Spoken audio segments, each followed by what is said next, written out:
नमस्कार. नीट 2026 अजून कुठलीही नोटीस फॉर्म संबंधी आलेली नाही, पण तरी सुद्धा काही राज्यांनी आपले 2026-27 या इयरसाठी ज्या ऍडमिशन होणार MBBS, BDS, BMSच्या, तर त्यासाठी ऍप्लिकेशन फॉर्म भरून घेणं सुरू केलेलं आहे. मग प्रश्न असा उपस्थित होतो की सर अजून नीट एक्झाम पण नाही झाली, अजून रिझल्ट पण यायचा बाकी आहे.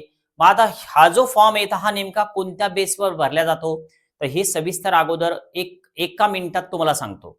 बघा, काही स्टेट काय करतात की अगोदर तुमचे सगळे डिटेल्स जे तर ते फॉर्म मध्ये भरून घेतात.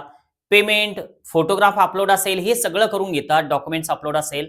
जेव्हा नीटचा रिझल्ट लागेल तर त्यावेळेस परत एकदा ती लिंक ओपन होते आणि त्यामध्ये आपल्याला जो आपला नीटचा रँक आणि स्कोअर आलेला आहे तर तो अपडेट करावा लागतो. बस ते रजिस्ट्रेशन फायनल होऊन जातं. पण त्यासाठी आतापासून रजिस्ट्रेशनचे फॉर्म ओपन झालेले, तर आपण सविस्तर या व्हिडिओमध्ये बघतोय. सुरुवातीला जर आपण एक चेक केलं की नेमके कोणकोणते स्टेट असे की ज्यांनी आता सध्या आपल्याला ही जी नोटीस आहे तर ही या ठिकाणी दिलेली दिसते. सुरुवातीला तर आता ही जी वेबसाईट आहे, लँग्वेज थोडी वाटते तुम्हाला की आता हे कसं समजावं. मल्याळम लँग्वेज आहे, तर याला काय करू आपण, इंग्लिशमध्ये कन्वर्ट करू.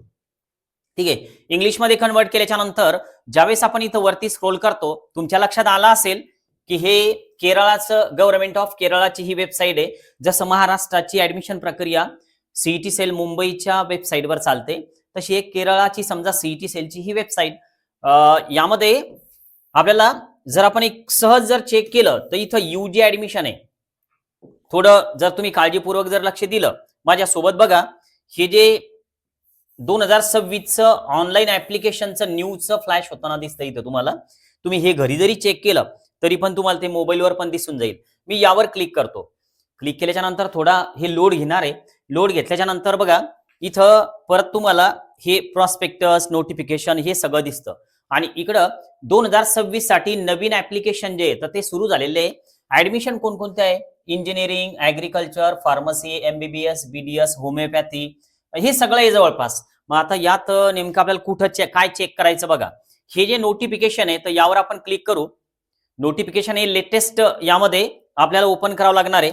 तर आता हे सुरुवातीचं नोटिफिकेशन आहे, तर हे एकदा आपण क्लिक करू. नोटिफिकेशन ज्यावेळेस हे ओपन होईल तर त्यावेळेस आपल्याला ह्या डेट ज्या आहेत तर ह्या लगेच या ठिकाणी आपल्याला समजून जातील.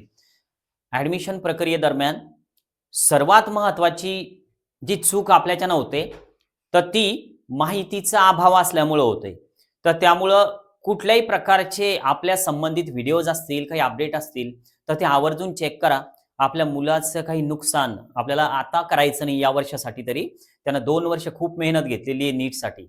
आता पहा, आपण याला वरती जर स्क्रोल केलं तर स्क्रोल केल्याच्या नंतर इथं लगेच आपल्याला दिसून जाईल की जी डेट आहे तर ती नेमकी किती आहे, काय हे 2026-27 यासाठी ऍडमिशन प्रक्रिया सुरू आहे. आणि केरळची जे रजिस्ट्रेशन आहे तर ते 6/2/2026 पर्यंत चालणार आहे. आजची फक्त 4 तारीख आहे, 2 दिवस अजूनही बाकी आहे. संध्याकाळी 5 वाजेपर्यंत हे रजिस्ट्रेशन होणार आहे.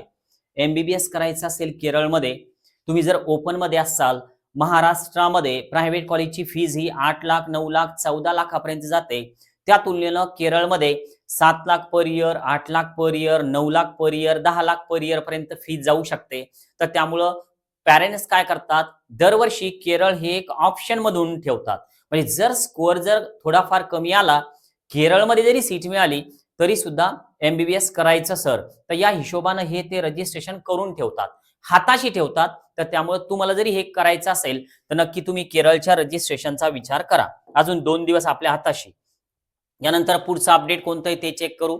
परत मी एकदा आपल्या क्रोम ब्राउझरवर येतोय आणि त्या ठिकाणी आपण चेक करू की अजून कुठले नोटीस आलेले आहे. बघा ही जी वेबसाईट आहे तर ही कर्नाटकची आहे. ज्यावेळेस तुम्ही KEA असं सर्च करणार तर त्यावेळेस तुम्हाला दिसून जाईल, पण जी लँग्वेज दिसेल तर ही अशी या पद्धतीने दिसणार आहे.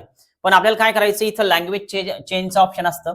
मोबाईलमध्ये डाव्या बाजूला तुम्ही जर पाहिलं तर सर्वात शेवटी लँग्वेज चेंजचं ऑप्शन येऊन जातं. इथं इंग्लिशवर क्लिक करायचं. इंग्लिशवर क्लिक केल्याच्या नंतर इथं ऑनलाईन ऍप्लिकेशन लिंक आहे 16/1/2026 ची. पण यामध्ये एक इन्फॉर्मेशन बुलेटिन दिलेलं आहे, तर हे आपल्याला एकदा क्लिक करायचं. डाउनलोड झाल्याच्या नंतर तुम्हाला बरीचशी माहिती यामध्ये मिळून जाईल. म्हणजे थोडक्यात अशा पद्धतीचं हे पीडीएफ आहे की प्रत्येक पालकाला यामध्ये समजून जाईल की नेमकं आपल्याला काय करावं लागणार आहे. युजी सीईटी 2026 म्हणजे कर्नाटकाची एक वेगळी सीईटी होते, पण ती आउट ऑफ स्टेटवाल्यांना द्यायचं काम नसतं. ऍडमिशन या नीटच्या बेसिसवरच होतात, म्हणजे कुठल्याही स्टेटच्या ऍडमिशन असो, एमबीबीएस, बीडीएस, बीएमएसच्या, तर त्या नीटवरच होतात. तर त्यामुळं या राज्यानं जरी युजी सीईटी असं नोटीस टाकली असेल तर ती आपल्यासाठी नाही, तर हे थोडं लक्षात घ्या. यानंतर आपण हे सर्च करू थोडं, यामध्ये काय काय दिलेलं आहे, इन्फॉर्मेशन बुलेटिन आहे, तर यातलं शेड्यूल्ड आपण एकदा चेक करू की नेमकं काय काय शेड्यूल्ड मध्ये देण्यात आलेलं. खूप हे एंट्रन्स एक्झाम 200 मार्काचं, तर हे आपल्यासाठी नाही. हे मेडिकल, डेंटल हे जे कोर्सेस आहेत ही आपली एकच एक्झाम आहे नीट नावाची. पीडीएफ खूप मोठं आहे, ग्रुपवर शेअर करून देईल, तर त्यावेळेस तुम्ही ते पाहून घ्याल. इथं परत एक नोटीस आहे, ते क्लिक करू आपण. 20 तारखेचं आहे, त्या नोटीसवर क्लिक करू आणि काय दिसतं ते चेक करून घेऊ. आता हे थोडं तुम्हाला ब्लर होईल म्हणून मी अगोदर हे डाउनलोड केलं नव्हतं, कारण हे थोडं लहान होतं. झूम केल्याच्या नंतर परत फाटतं. बघा आता हे इथं दिलेलं आहे. ह्या एंट्रन्स एक्झामच्या जे पण सब्जेक्ट आहे त्यांच्या, हे आपल्यासाठी नाही, हे त्यांच्यासाठी. पण लास्ट डेट जी आहे फॉर्मची, तर ही इथं देण्यात आलेली आहे. Last date to fill application online, तर ही आहे 16/2/2026 आणि रात्री 11:59 हे सगळं चालणार आहे. थोडक्यात वेळ आहे अजून आपल्याला. कर्नाटकमध्ये विचार जर झाला पुढं, तर नक्कीच हे एक रजिस्ट्रेशन हाताशी ठेवा. नवीन असाल सबस्क्राईब करायला विसरू नका. थांबूया. Okay, bye.